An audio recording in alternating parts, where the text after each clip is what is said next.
90% மக்கள் வந்து தினக்கூலி அடிப்படை தான். இந்த நாள் வந்து 100 நாள் வேலை நடந்துட்டு இருக்கு. அந்த 100 நாள் வேலையை அடிப்படையை வச்சு தான் எல்லாருமே இப்போ வந்து அந்த 100 நாள் வேலையை நிறுத்திட்டாங்க. என்ன காரணம் அப்படின்னா, அது வந்து ஊராட்சியிலேருந்து நகராட்சியாக மாற்றணும் அப்படின்ற காரணத்துக்காக அதை நிறுத்தி வச்சுருக்காங்க.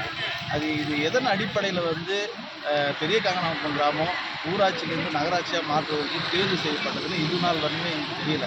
ஏதாவது ஒரு தகுதி இருக்கணும், அந்த இடத்துல நகராட்சியாக மாறுவதற்கான தகுதி இருக்கணும். இத்தனைக்கும் நாங்கள் வந்து எங்கள் ஊருக்கும் நகரத்துக்கும் இடையில மிகப்பெரிய ஒரு பெண்ணையார் போகுது. அதை கடந்து தான் எங்களோட கிராமம் அமைஞ்சிருக்கு.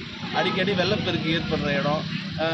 ஏற்கனவே இங்கே அணைகள் கட்டி பல வீடுகளை வந்து காலி செஞ்சாங்க.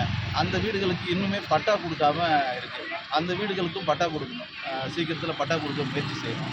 அப்புறம் எங்கள் ஊரில் வந்து உயர்கோவு மின்விளக்கு அமைஞ்சிருந்தது. அது வெள்ளத்தினால கீழே விழுந்துருச்சு.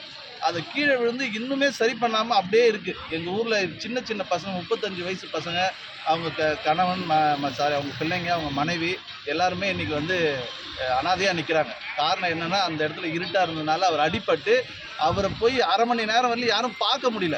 அவரை போய் தூக்கணும், அவரை போய் தூக்கி யாராச்சும் காப்பாற்றணுன்ற சூழலே அங்கே இல்லை. ஏன்னா அது வந்து மின்விளக்கு இல்லாமல் இருட்டாகவே இருக்குது. அவர் அரை மணி நேரம் உயிருக்கு போராடி கிடந்திருந்தார். அதுக்கப்புறம் தான் அவர் இறந்துருக்காரு. அதனால் இந்த மாதிரி ஒரு சூழலெல்லாம் நாங்கள் நிறைய முறை வந்து கோரிக்கையாக நாங்கள் சொல்லியிருக்கோம்.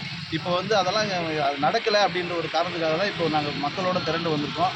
அதனால் அரசு வந்து இதன் மேல் மறுபரிசீலனை செய்யணும். இது வந்து ஊராட்சியாக நகராட்சியாக மாற்றலாமா என்னென்னு மறுபரிசீலனை செய்யணும்.